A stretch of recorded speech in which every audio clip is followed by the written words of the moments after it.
The phone call I never made was the one that might have changed everything. But I didn't call my daughter that Thursday. I told myself she was busy, that she had her life, that a 63-year-old woman driving up from Savannah unannounced was the last thing she needed. I told myself that right up until the moment I was already in the car, her address plugged into the GPS, my old canvas bag thrown in the back seat beside a jar of the peach preserves she always asked me to bring. I hadn't slept well in weeks.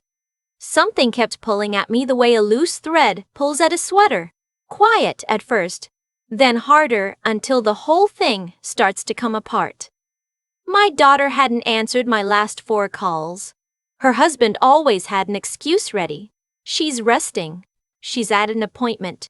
She's stepped out. His voice was smooth and practiced, the way it always was, and I'd learned a long time ago that smooth and practiced wasn't the same as honest. I left before sunrise. The highway through Georgia was dark and empty, the kind of dark that makes you feel like the only person alive. I drove with the radio off and my hands tight on the wheel and thought about the last time I'd actually seen my daughter in person. 4 months. That was too long. I knew it then, and I know it now, and I will carry that knowing for the rest of my life. She lived in a subdivision outside Asheville. Pretty street, big trees, the kind of neighborhood where everyone keeps their lawn trimmed and their curtains open to show off the life inside. When I turned onto her block just after 9 in the morning, her curtains were shut. The mailbox was stuffed so full that 2 envelopes had fallen into the grass. A bag from a pharmacy sat on the porch steps, unopened, with a date sticker from 6 days prior. I sat in the car for a moment, then I got out. Her next-door neighbor was walking a terrier down the sidewalk. She stopped when she saw me. I'd met her once at a cookout 2 summers ago. A quiet woman with kind eyes, the kind who notices things. She said my name before I said hers. I asked her if she'd seen my daughter lately. She looked at the dog's leash for a second before she looked back at me. Her face did something I didn't want to see. "Your daughter's been in the hospital," she said, "since last week. I saw the ambulance myself. I've been meaning to call you, but I didn't have your number and I didn't know how to reach." She paused. Her husband told people she just needed some rest. That's what he said. I didn't ask her anything else. I was back in the car before the terrier had finished sniffing the base of the mailbox. Mission Memorial was 20 minutes away. I drove it in 14. I parked crooked and didn't fix it. Inside, the woman at the reception desk had that particular look that hospital staff get, careful, measured, ready for grief, and when I told her my daughter's name, she typed something and picked up the phone, and a few minutes later, a nurse came to walk me up. The room was on the 4th floor. The nurse told me things on the way up that I caught only in pieces. Severe infection? Sepsis. She'd been admitted in the early hours of a Wednesday morning. She was stable now, but it had been, the nurse said gently. Very serious for the first few days. I asked about visitors. The nurse said her husband had come the first day. I said, just the first day?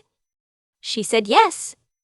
The room smelled like antiseptic and something underneath it that I recognized from when my mother was sick. That particular human smell of a body working hard just to stay.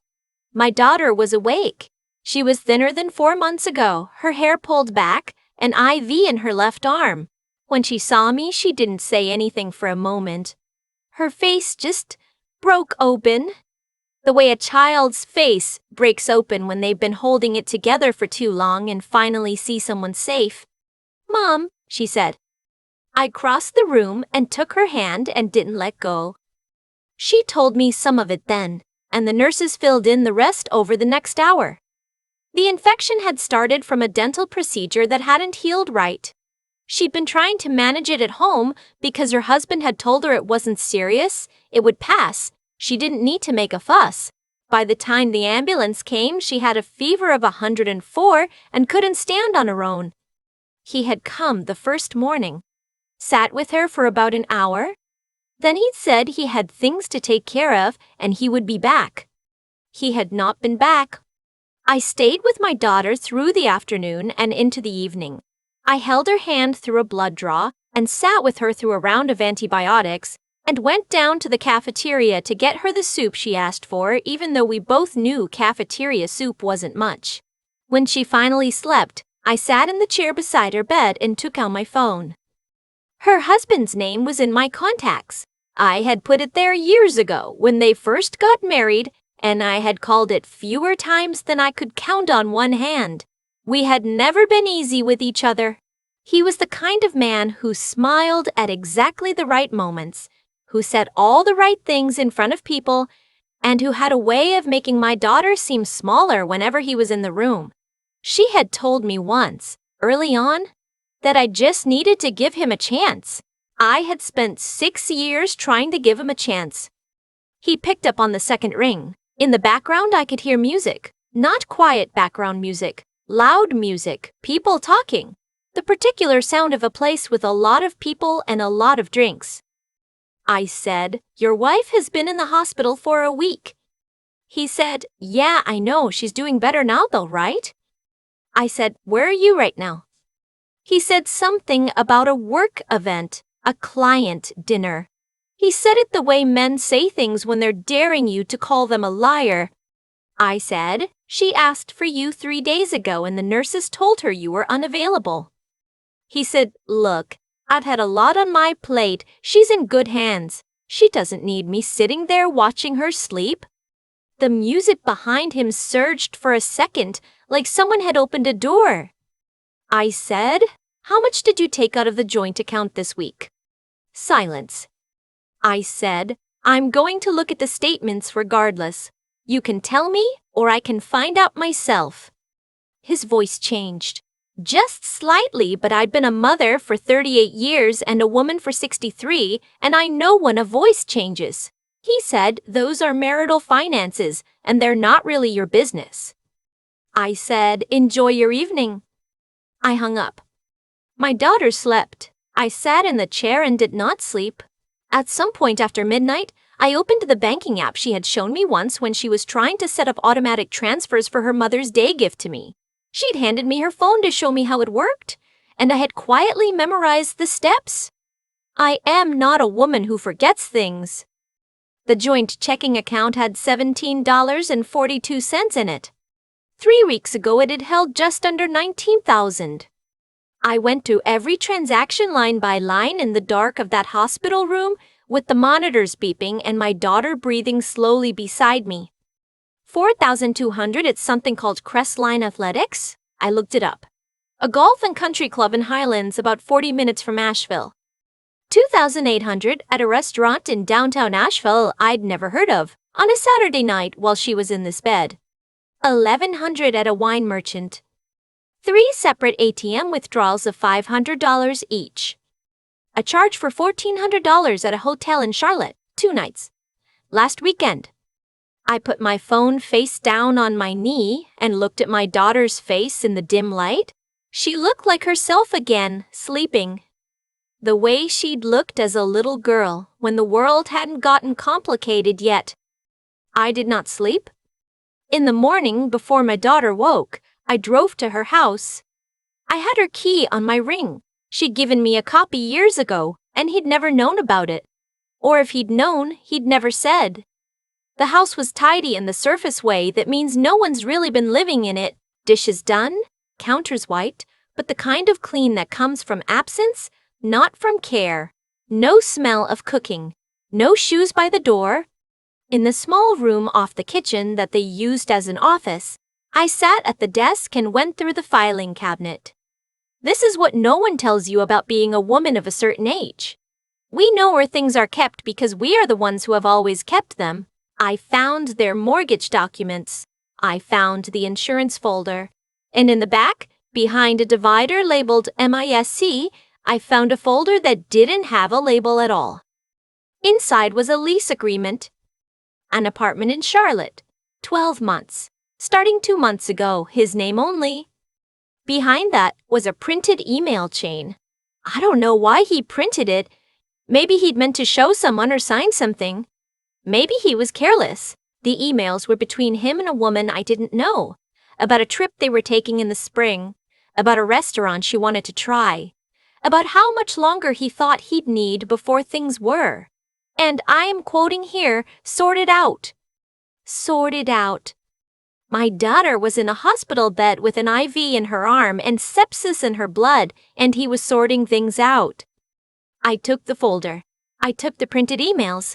I stopped in the kitchen on the way out and looked at the refrigerator, where they still had a photo held up by a magnet, the two of them at a friend's wedding, maybe 3 years ago, before things had gotten quiet between them, the way things get quiet when one person has given up and the other hasn't noticed yet. I left the house. I sat in my car in their driveway and called my attorney. I've had the same attorney for 19 years, a woman who is 71 years old and has seen everything and is not impressed by anything, and when I told her what I had, she said, "Get me copies of all of it and I'll make some calls this morning." I asked her about the accounts. She told me that since my daughter was incapacitated and I had her medical power of attorney, which I did, she'd added me 3 years ago after a health scare that turned out to be nothing. There were steps we could take. She told me to go back to my daughter and have a conversation. She needed to know and she needed to make some decisions herself. That was the harder call to make. My daughter was awake when I got back, sitting up a little, trying to eat yogurt from a small plastic cup. She looked better.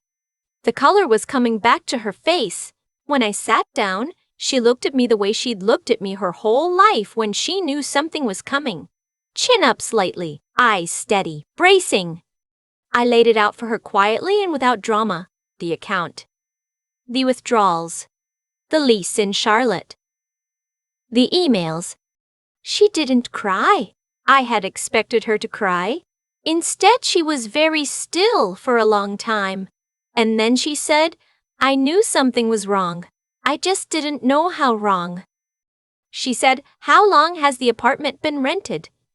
I told her. She looked at the window. Outside it was a bright October day, the kind with hard blue sky and the trees just starting to turn. After a while she said, "Okay." And then she said, "What do we do?" We did what we could from that room. She made calls. I made calls. My attorney made calls. By the end of that day, access to the joint accounts had been flagged and a fraud alert placed. My daughter contacted her own attorney, a friend from her office who specialized in family law, and the conversation she'd been putting off for longer than she'd told me about became a conversation she was ready to have. He called that evening. My daughter answered this time. I sat in the chair by the window and did not pretend I wasn't listening. He started with a smooth voice. He had a reasonable explanation, he said. She needed to calm down. Her mother was clearly filling her head with, and then my daughter said something I had never heard her say before. She said, "I want you out of the house by Friday." She said it the way I have always hoped she would learn to say the things that need saying. Level, clear, no room for negotiation disguised as conversation. He raised his voice then. He said things that weren't true and some things that were said just to hurt. She let him finish. Then she said, "My attorney will be in touch." And she hung up. I looked at my daughter. She looked at me. She said, "I should have done that 2 years ago." I said, "You did it today. That's what matters." He tried twice more that week. The second time, his own voice was different, less smooth, more frantic. And he said things about what was his and what she owed him and how I had interfered in their marriage. My daughter didn't answer the second time, her attorney did. In the weeks that followed, while my daughter recovered and then came home, to my house in Savannah, while the lawyers worked, a picture assembled itself the way pictures do when you finally have enough of the pieces. The country club membership he'd opened 6 months ago in his name alone, the credit card she hadn't known about, the trip to Charleston in August while she'd been at a work conference that had been charged to a card with her name on it as an authorized user, which she had not authorized. It was documented, all of it. The hearing was on a Tuesday in November. My daughter's attorney was a steady woman who didn't perform. She just laid the evidence out, piece by piece, and let it speak. When his attorney tried the marital property argument, the judge asked specific questions about the timeline of account transfers relative to my daughter's hospitalization. There was a particular moment when the printed email chain went up on the display. The one about how much longer he'd need for things to be sorted out, and the courtroom was very quiet. His attorney argued. He sat at his table in a jacket I recognized from a holiday dinner 2 years ago, and he looked at a spot on the wall above the judge's head and nowhere else. The judge granted the temporary injunction, all jointly held assets frozen pending full proceedings. Attorney fees to be addressed. The credit card debt he'd accrued in her name referred to the appropriate process. He stood when the ruling was read. He looked at my daughter for the first time all morning. He didn't say anything, but his face said something I had seen on faces before. The face of a person who believed, until that exact moment, that consequences were things that happened to other people. We drove home in the afternoon light. My daughter was quiet for the first part of the drive. Around Hendersonville, she said, "I feel lighter." And then she laughed a little, which surprised me, and said, "Is that strange?" I said it wasn't strange at all. She came back to Savannah with me for 6 weeks. The house I've lived in for 22 years is a little drafty in November, and the kitchen is small, but we cooked together in it every night the way we hadn't cooked together since she was in high school. She taught me how to make a Thai curry she'd learned from a friend, and I taught her my mother's biscuit recipe, the one I'd been meaning to write down for years and never had.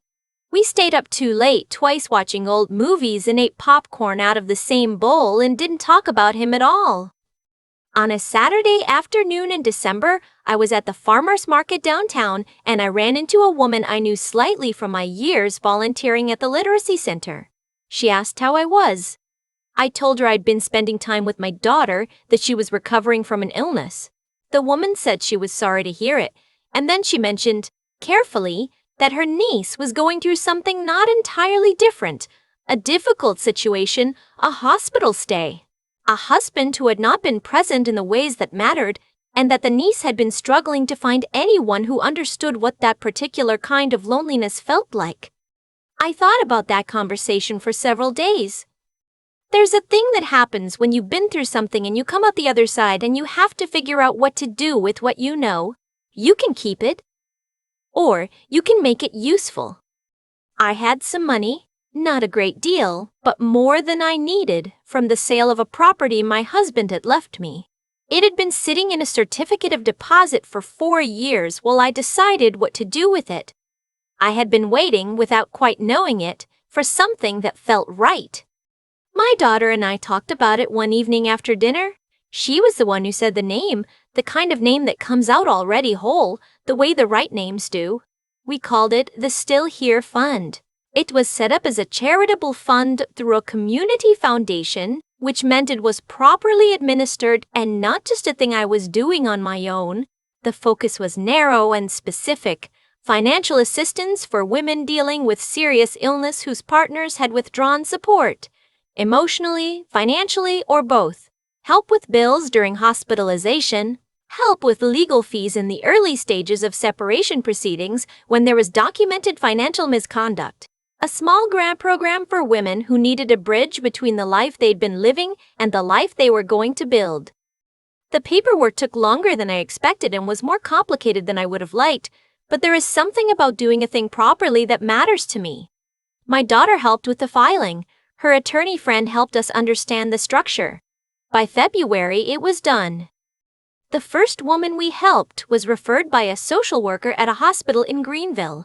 She was 51 years old and had been hospitalized for a cardiac event and had come home to find that her husband of 22 years had withdrawn a significant portion of their joint savings and moved in with someone he'd met at his gym. She needed help with 2 months of mortgage payments while she got back on her feet and figured out her next steps. We helped her. I don't think about him much anymore. When I do, it's briefly. The way you register a thing you've moved past. A road you used to take that you don't take anymore. My daughter is back in Asheville now in an apartment she chose herself with windows she likes and a kitchen she says is better than the one in the house. She sends me pictures of the meals she makes. She came back to Savannah for Easter and we sat on the porch in the evening. And she looked, in a way she hadn't looked in years, like herself.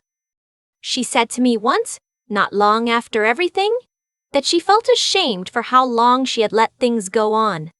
I told her there was no room for shame in what she'd been through, that the person who had exploited her trust was the one who should be carrying something heavy, not her. She thought about that for a while and didn't entirely agree with me and didn't entirely disagree, and that's fine, that's hers to work out. What I know is that she's working it out standing up. The light comes into my kitchen different in the spring. The windows face east, and in April the mornings are something I look forward to again. I make coffee and stand at the counter, and sometimes I think about the drive up to Asheville. The dark highway, the tight hands on the wheel, the thing pulling at me like a thread I hadn't yet found the end of. I found the end of it, and when I pulled, it didn't unravel anything that wasn't already coming apart. What's still standing is what always held. I've thought a lot about that drive. The dark highway, the radio off, the feeling I couldn't name but couldn't ignore. People ask me sometimes how I knew something was wrong. I don't have a clean answer. I just knew the way you know. A room has changed before you can say what's different. And I've come to believe that paying attention, really paying attention, even when it's inconvenient, even when you'd rather assume everything is fine, is one of the most important things a person can do for someone they love. What my son-in-law did wasn't complicated when you strip it down. He saw someone who trusted him and he made a calculation. He decided that her trust was a resource and not a responsibility. That's not a mistake. That's a choice made over and over in small ways and large ones across years. And choices like that don't stay hidden forever. They accumulate. They leave trails. The lease agreement in the unlabeled folder, the hotel charge on her card, the email he'd printed and left in a drawer. He was careless because people who exploit others for long enough start to believe they're untouchable. That belief is always the beginning of the end. I don't take satisfaction in what happened to him. What I take satisfaction in is what happened to my daughter. The morning after the hearing, she called me from her car, sitting in the parking garage before driving home, and she said she felt like she could breathe for the first time in 2 years. That's the thing no one tells you about staying in the wrong situation. It doesn't just hurt you, it slowly takes your air, and you get so used to less air that you forget what it felt like to have enough.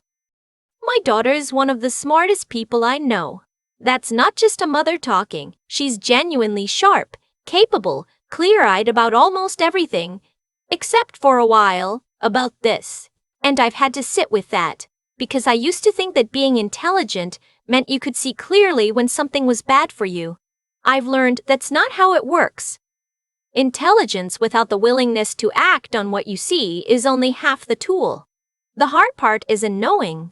The hard part is doing something about what you know, especially when doing something costs you the life you'd built and the version of yourself you'd planned on being. What she showed in that hospital room, making those calls, speaking to her attorney, saying out loud the things she'd been circling for 2 years, that took something different than intelligence. It took a kind of courage that doesn't announce itself. It was quiet and tired and a little scared, and she did it anyway. That's the only kind of courage I've ever believed in. The kind that shows up when you're already exhausted. We built the Still Here Fund because we didn't want what happened to her to be just a thing that happened to her.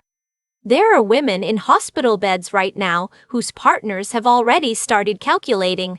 There are women who don't have a mother who kept a spare key and couldn't sleep and drove through the dark because something was pulling at her. We can't be that for everyone. But we can do something. And doing something, even something small, is the one answer I've found that holds up over time. The light in my kitchen is still the best part of my mornings. My daughter sends me photos of our meals. We are both still here.